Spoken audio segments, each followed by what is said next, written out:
Okay, let's talk about muscle insertions and structure and how a lot of these things come into play. So, for a lot of us taller guys out there, I'm 6 feet tall, for example. A lot of us have seen other individuals that are about 5'4" to 5'6", and it seems like a couple months after they hit the gym for the first time, they're putting on these massive slabs of muscle, while other taller individuals aren't really seeing and reaping those benefits until much later in their lifting careers. This is due to a few things. So, someone that's smaller in stature, they actually have shorter bones and they have smaller bones as well. So, what this does is if you look at a muscle attachment point, let's use a bicep for example. All right, because I have a longer humerus bone, the attachment point from point A to point B is much longer for me. So, it takes more time for that muscle to fill out. While we may have different heights, we're still adult males and we put on muscle at about the same rate. Because there's less area for their muscle to cover, when they make any changes to the muscle size and structure, what they're doing is it's showing a lot more visibly, even though they may not necessarily have more muscle tissue accumulation than someone who's taller, given that they have the same variables at play, such as similar genetic outcomes with how fast they put on muscle, protein intake, training style and intensity, things like that. So when you look at these things, it makes a lot more sense why you see some individuals appear that they're creating more progress sooner. Now, on the other side of things, there's a few things that go into actually building muscle. I think important takeaways from it would be mechanical tension, resistance used, and then we're talking about metabolic stress. So when you talk about mechanical tension, it does not necessarily mean the weight that is used. I could use myself powerlifting in the past for an example. I maxed my squat at 517 in competition, and my legs just sucked. Because what I was doing is just going through the motions from point A to B as efficiently as possible, and moving that weight efficiently meant for me not having as much mechanical tension. What it really relied on was stretch reflex, moving fast, and really loading the connective tissue to sort of bounce out of that bottom position. That's not conducive to actually creating maximal tension throughout the muscle tissue the entire way through a range of motion. That's typically why you see a lot of good bodybuilders. They move a lot more slow and fluidly through reps, because what they're doing is really honing in on that tension they're creating within the muscle, not just when they contract it, but holding that while they're beginning to elongate the muscle, while they descend and create that elongation in the muscle tissue. When you look at resistance used, that's sort of what separates someone like a bodybuilder from a weightlifter. The primary concerns of a weightlifter is moving weights from point A to B and moving as heavy a load as possible. This is not conducive of creating maximal mechanical tension. When you look at a bodybuilder, they are almost more concerned with moving weights as inefficiently as possible to create maximal stress on the intended tissue they're trying to grow. That's when you sort of look at powerlifters squatting.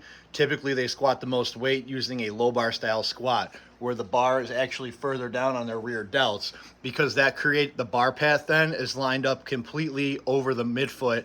It causes them to hunch a bit further forward, given their structure, for them to do that rep, so they have a much easier time being able to move the weight from point A to B.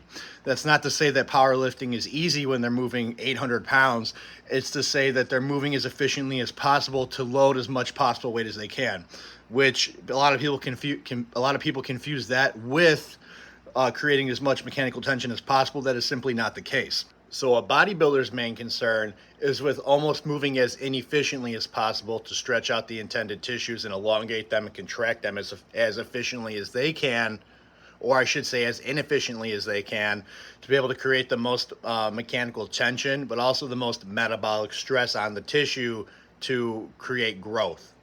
So when you look at how a bodybuilder is doing a bicep curl, the easy way for someone to perform a bicep curl would be to keep their arm at their side and almost do this.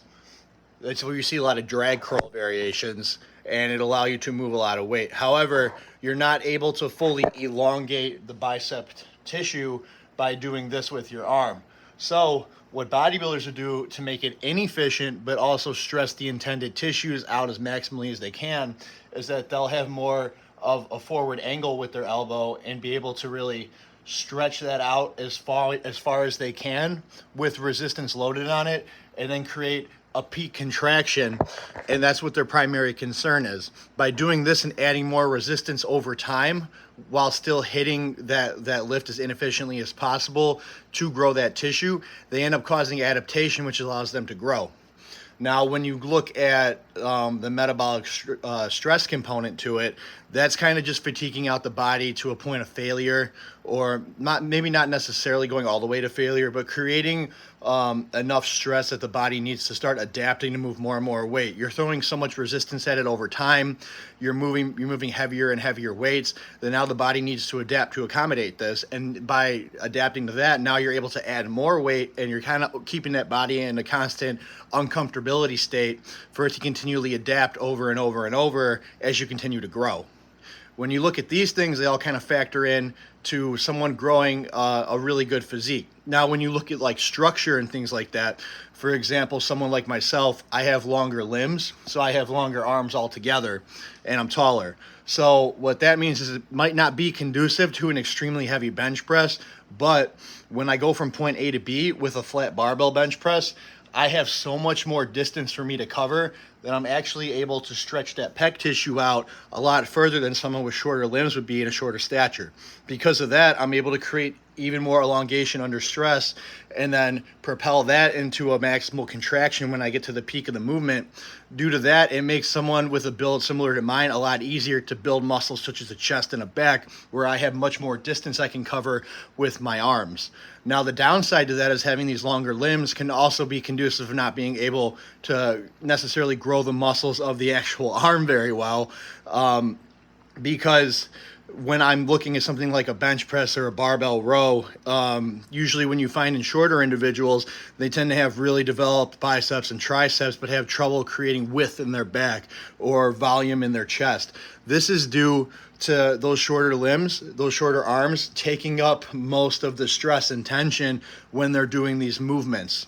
Due to that, they're usually able to grow really monstrous triceps and biceps, but they kind of struggle actually getting those biceps and tricep muscles to get out of the presses and the back pulls to be able to actually really zone in and single out that lat or that pec muscle. All these things kind of going together, and they can really affect how you structure your training differently and end up having different outcomes, even though two people might follow the same workout plan and they might grow a bit differently over time.